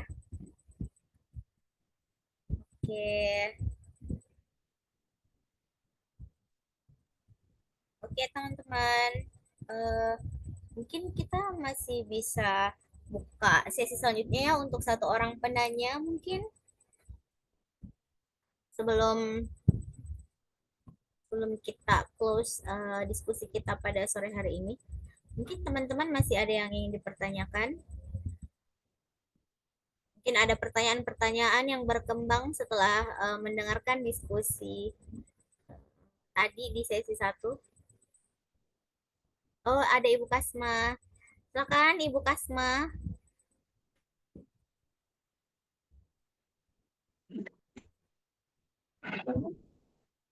Iya, halo, Assalamualaikum. Selamat sore semua. Selamat sore Ibu. Abe Bu. Selamat Kameranya. pagi. Aku di ini dalam perjalanan. Oh, iya. Oh, lagi di Oke. jalan. Saya matikan kamera. Oke. Ya, apa-apa, Bu. Saya cuma Oke. ingin cerita sedikit terkait dengan beberapa tantangan yang dihadapi oleh para perempuan di desa, apakah itu perempuan nelayan ataupun perempuan tani. Nah, sedikit bercerita bagaimana kondisi saat ini bahwa perempuan nelayan itu dan perempuan tani ini itu diperhadapkan dengan berbagai macam permasalahan, termasuk konflik agraria dan industrialisasi. Perempuan diperhadapkan dengan isu-isu lingkungan yang mengancam sumber hidupnya. Kemudian perempuan tani juga begitu. Apa ya? 2 atau 3 tahun yang lalu, kalau kondisi di desa saya itu, di mana KPNS berada itu, 2 atau 3 tahun yang lalu, para perempuan nelayan itu masih bisa menyiapkan stok pangan. Jadi peran atau kontribusi perempuan nelayan, selain dia beraktivitas di pesisir dan laut, mereka juga itu 2 tahun yang lalu itu masih bisa beraktivitas, berkontribusi dalam peningkatan ekonomi, termasuk persiapan stok pangan ketika mereka menjadi buruh tani. Ya, buruh tani selain beraktivitas jadi sebagai perempuan nelayan, mereka juga pada saat musim panen mereka bisa beraktivitas bagaimana mereka berupaya untuk stok pangannya mereka menjadi buruh tani. Nah, 2 tahun kemarin dan saat ini ternyata ada tantangan yang luar biasa sekali. Secara industrialisasi itu mereka terpinggirkan karena mereka dipinggirkan oleh teknologi, di mana pada saat musim panen dipinggirkan dengan musim teknologi, dia tidak punya ruang lagi atau kesempatan untuk mendapatkan stok pangan sebagai buruh tani, dan itu digeser dengan musim. Jadi ada musim musim mobil yang pada saat panen. Jadi mereka tidak saat ini para perempuan nelayan ini tidak mempunyai lagi stok pangan yang tidak punya lahan pertanian itu. Nah, kembali ke cerita dengan Ibu Asira tadi bahwa di kampungnya atau di desanya di Bantaeng kalau tidak salah itu masih proses panen ya, proses panen di sawah itu masih menggunakan tenaga manusia sehingga ini sangat luar biasa sekali saya anggap karena para perempuan ini selain bisa beraktivitas mengelola usaha budidaya padinya, mereka juga bisa menjadi buruh. Artinya stok pangannya itu tersedia karena belum ada mesin-mesin teknologi canggih yang meminggirkan para perempuan petani di desa. Nah, pertanyaan saya, apakah di komunitas Gaspira ini pernah mendiskusikan atau memusyawarahkan bagaimana menindaklanjuti atau menyikapi atau mensosialisasikan peran mengantisipasi musim-musim yang memang hadir untuk menggeserkan atau meminggirkan perempuan tani ini. Apakah di komunitas sudah di ini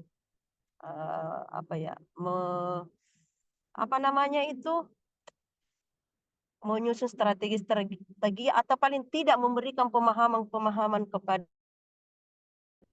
anggota atau para perempuan petani di sana untuk bagaimana misalnya kalau apa yang terjadi di desa saya itu akan juga terjadi di desanya itu, karena kami kalau di KPNS itu sekarang sudah kayaknya sudah tidak bisa lagi untuk menghentikan itu karena sudah terlanjur masuk di desa dan itu sangat mengancam sumber pangannya masyarakat sebagai buruh tani seperti itu. Apakah ada upaya-upaya bukan supaya mendorong tidak masuknya musim-musim teknologi canggih ini tani itu Mbak.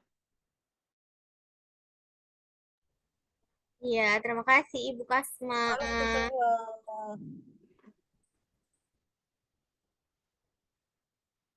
Salam balik, Mbak.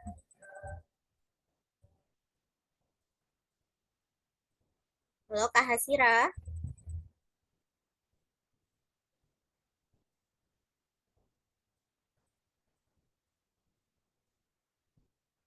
Kak Hasira masih ada di ruang Zoom.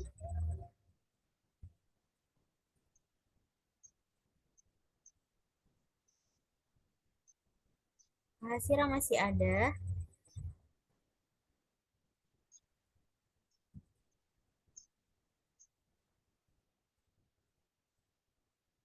Samsung. Ya, untuk Kak. Mohon maaf ya, saya kurang tahu namanya, Bu. Karena namanya tidak di rename, tidak diganti. Samsung. Silakan, Bu. Samsung. Halo, Assalamualaikum. Oh, Bapak. Ternyata Laki-laki, Bapak. Mas. Oh iya, Iya. mohon maaf, Pak. Mohon Iya. maaf, Pak. Saya kira, saya Iya. pikir perempuan, Pak. Saya minta maaf karena kegiatan perempuan cuma karena dipublikasikan otomatis saya juga masuk kan karena dicantumkan itu linknya tuh. Oh iya, Pak. Ada Saya yang ingin Yunardin dipertanyakan, Pak? atau Gusti KSP Sangurara tuh. Iya. Sebelum Bapak saya siapa? Mohon pertanyakan, maaf, saya Pak. Yunardin dari KSP Yunardin atau Gusti. Yunar Gusti ya. Iya, iya. Iya, Pak. Karena saya lihat di sini keterwakilan KSP Sangurara tidak ada masuk, maka salah masuk tuh. Ya, silakan, Karena Pak. di Sangurara kan ada juga komunitas perempuan. Oh iya. Gini, saya hanya dua.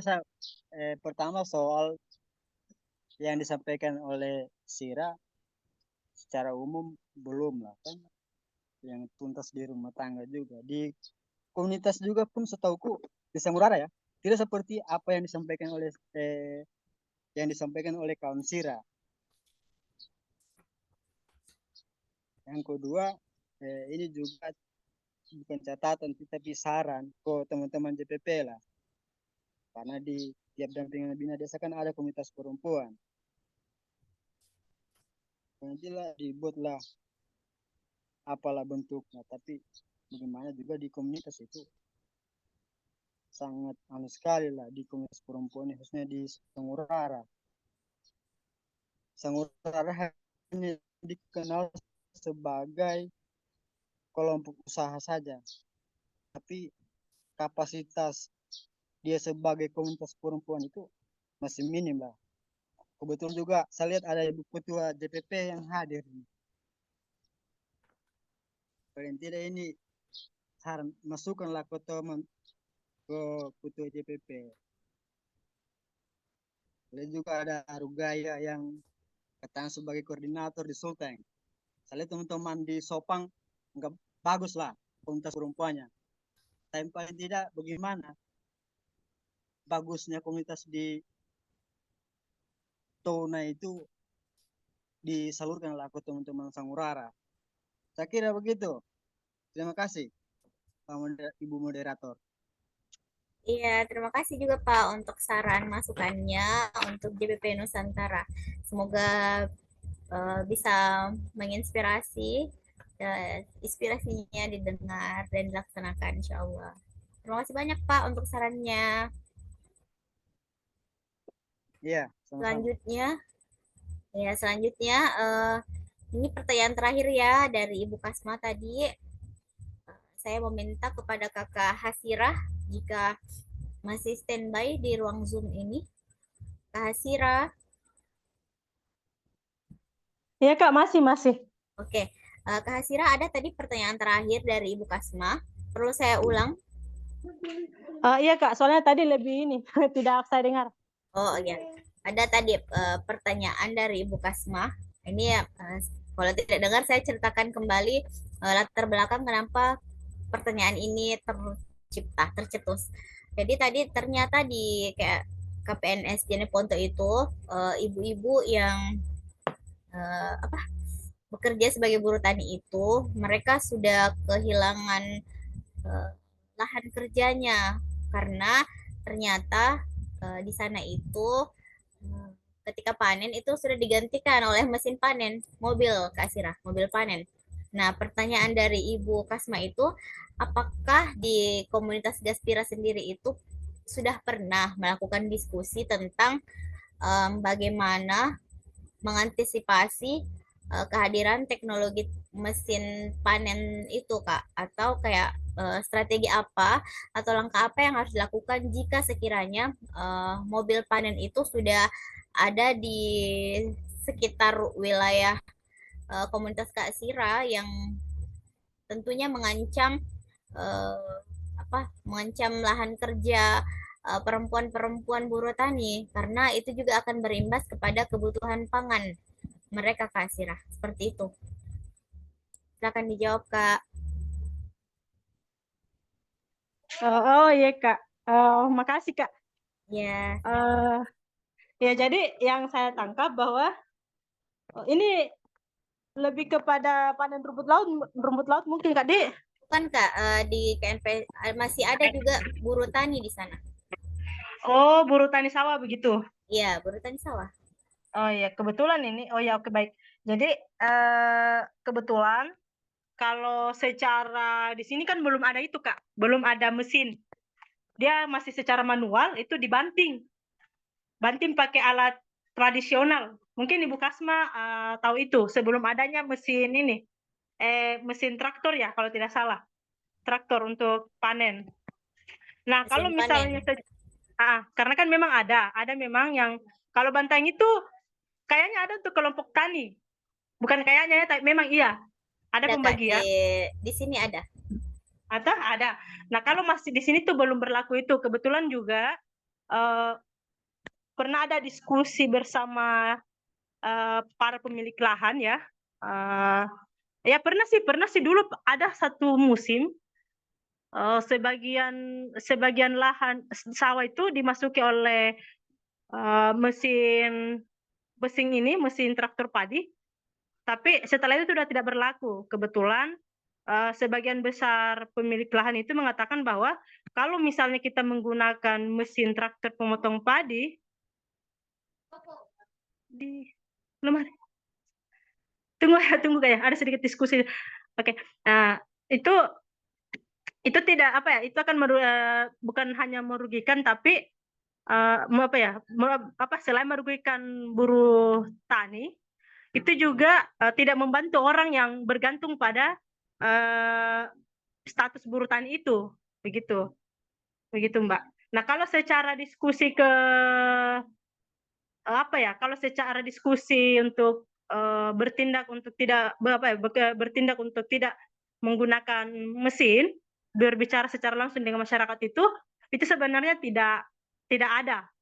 Kebetulan pada waktu itu saya juga menggarap sawah, keluarga menggarap sawah ya, keluarga menggarap sawah dan saya terjun langsung, dan kebetulan diskusi dengan beberapa pemilik lahan sawah dan mereka beranggapan bahwa tidak usah mengambil mesin traktor karena kan di sini banyak masyarakat yang lebih nyaman potong padi begitu, lebih suka potong padi dan itu juga bisa berpenghasilan untuk mereka. Begitu sih Kak. Terima kasih. Iya, terima kasih kembali Kak Hasira. Ibu Kasma, itu jawaban dari Kak Hasira. Bagaimana Ibu Kasma? Ada feedback mungkin dari jawabannya? Iya, Mbak. Halo. Iya, halo Mbak. Jelas Bu. Iya, jelas. Terima kasih, Hasira. Alhamdulillah kalau sudah ada diskusi-diskusi terkait dengan apa ya, kesepakatan warga ya, kesepakatan masyarakat petani agar tidak menerima kontraktor panen padi seperti itu. Artinya ada penolakan ya dari masyarakat ada penolakan dari masyarakat petani dengan alasan bahwa para perempuan buruh tani itu tidak akan kehilangan sumber pangannya. Seperti itu. Terima kasih, Hasira. Siap, Deng. Jadi sedikit tambahan, Deng. Jadi itu sebenarnya murni dari pemikiran mereka.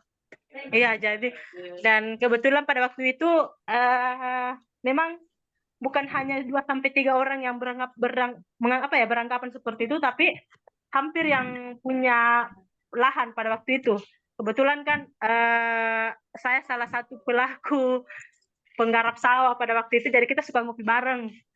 Jadi kita sempat diskusi dengan itu berangkat dari pertama hadirnya 1 kali musim mesin traktor itu, dan alhamdulillah setelah itu sudah tidak ada.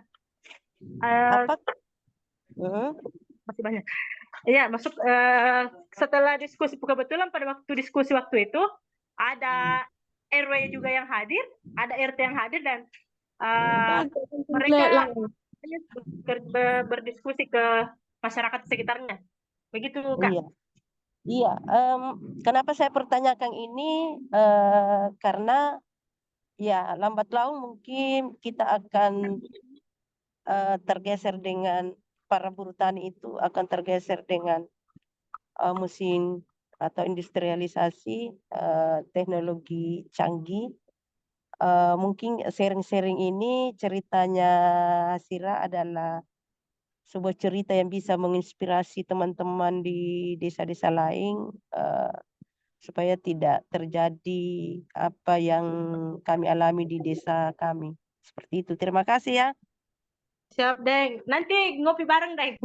Saya persiapkan diri ke Jeneponto. Atau nanti saya nantikan di Bantai.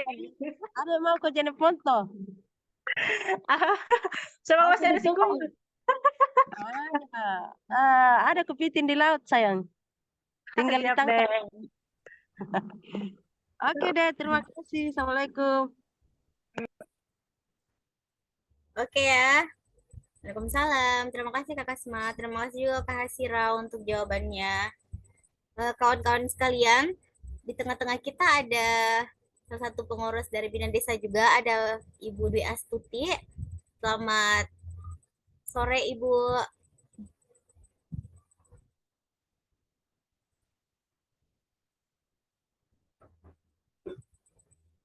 Selamat sore Ibu. Mungkin dari Ibu Dwi Astuti mungkin ada sedikit tambahan masukan untuk atau komentar untuk kegiatan kita pada siang hari hingga sore hari ini, Ibu. Kami persilahkan.